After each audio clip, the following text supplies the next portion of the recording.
mahasiswa-mahasiswi dari Prodi D3 Keperawatan Universitas Negeri Padang. Kali ini kami akan membahas hasil dari final project pemrograman dasar atau bahasa C kami dengan judul aplikasi pengolahan data bilangan secara acak untuk memenuhi tugas mata kuliah pengantar kodi oleh dosen pengampu Bapak Busran SPD MT. Untuk itu, izinkan kami untuk memperkenalkan diri. Saya sendiri, Cindy Mutiara Fildi dengan NIM 24334158 sebagai moderator, dan rekan-rekan saya Selvi Febrialiana Yamunan dengan NIM 24334135 sebagai presentator. Dan saya Noval Kurniawan dengan NIM 24334128 sebagai presentator.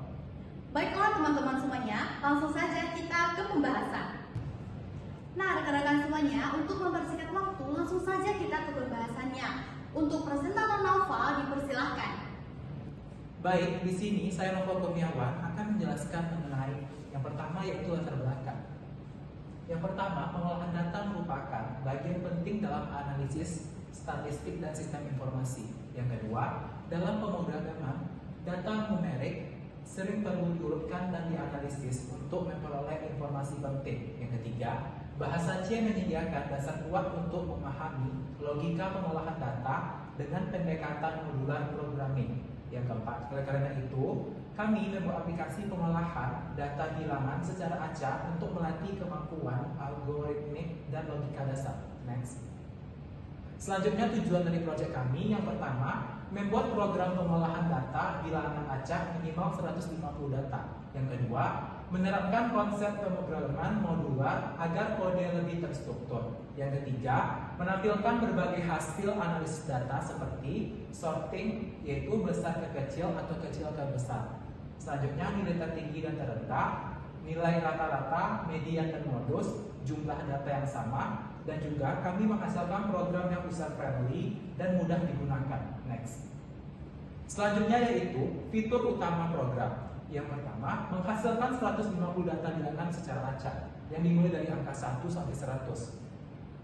Yang terbagi, yang pertama menampilkan data dalam bentuk tabel, yang kedua sorting data, yaitu ascending dan descending. Yang ketiga menampilkan nilai yang terbagi, yang pertama nilai tertinggi atau max, yang kedua terendah atau min, yang ketiga rata-rata atau median, yang keempat tengah atau median, yang kelima nilai yang sering muncul atau modus. Nah, dan juga digunakan untuk menghitung banyaknya data yang sama. Next. Selanjutnya konsep pemrograman modular. Seperti yang bisa dilihat di sini, kami menggunakan beberapa konsep. Yang pertama, nama fungsinya ada generate data yang berfungsi sebagai membuat data acak. Yang kedua print data yang berfungsi untuk menampilkan data. Yang ketiga ada sort ascending yang berfungsi untuk urut kecil ke besar. Yang ketiga ada sort descending yang berfungsi untuk urut besar ke kecil. Yang selanjutnya ada finmax yang berfungsi untuk menemukan nilai terbesar. Selanjutnya ada finmin yang berfungsi untuk menentukan nilai terkecil. Selanjutnya ada finmean yang berfungsi untuk menghitung rata-rata. Selanjutnya ada finmedian yang berfungsi untuk menghitung nilai tengah. Dan selanjutnya ada finmode yang berfungsi untuk menentukan nilai yang paling sering muncul. Dan yang terakhir ada count duplikat atau menghitung data duplikat. Next. Selanjutnya ada struktur program. Yang pertama ada header dan deklarasi, yaitu dengan spasi include kecil studio titik h dan include studio titik h. Yang kedua, fungsi utama atau main yang berfungsi untuk menampilkan menu interaktif. Yang ketiga, ada fungsi-fungsi modular untuk tiap proses seperti sorting, median, dan lain-lain. Yang keempat, perulangan menu agar user dapat memilih proses berulang kali. Next. Selanjutnya ada flow chart program yang dimulai. Yang pertama ada mulai, selanjutnya generate date acak, selanjutnya ada tampilkan menu, selanjutnya ada pilih operasi, selanjutnya jalankan fungsi terkait, tampilkan hasil, dan ulangi atau keluar. Baik, sekian penjelasan dari saya, dan selanjutnya akan dilanjutkan oleh rekan saya, dan saya kembalikan kepada moderator. Nah baik rekan-rekan semuanya, rekan saya Noval telah menjelaskan bagaimana latar belakang, tujuan, ataupun fokus dari program ini. Selanjutnya, untuk pembahasan yang lebih dalam lagi akan dijelaskan oleh rekan saya Selvi. Untuk itu dipersilahkan. Baik, terima kasih moderator atas kesempatannya.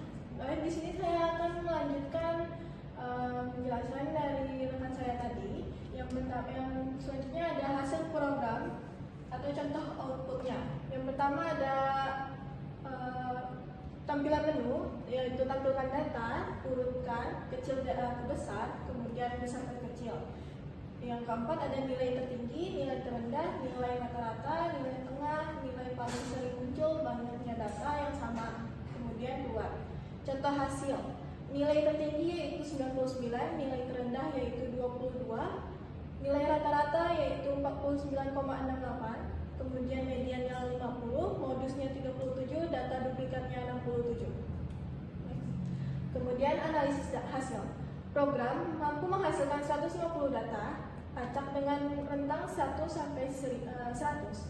Semua fungsi berjalan dengan benar dan menampilkan hasil sesuai logika. Hasil perhitungan median, modus, dan dapat berubah sesuai data acak.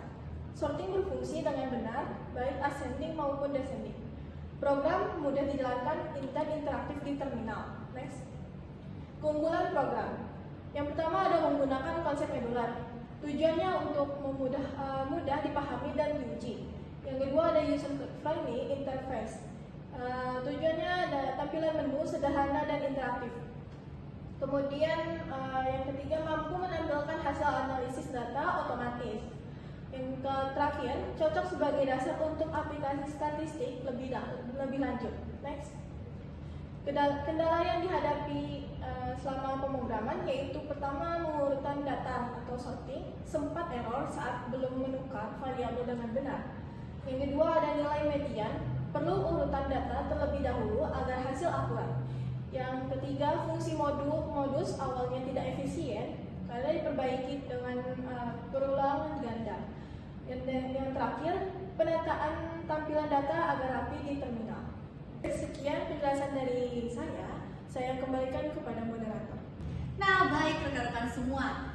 Rekan saya Salvi telah membahas mengenai apa kegunaan dari program ini, lalu apa kendala yang akan dihadapi ketika kita menggunakan program ini. Nah, sebelumnya izinkan saya untuk memperlihatkan hasil yang sebenarnya ketika ini direalisasikan pada aplikasi pemrogramannya. Untuk itu akan kami tampilkan. Nah, rekan-rekan semua, ini adalah hasil dari bahasa pemrograman yang telah kami buat. Nah, kita akan lihat.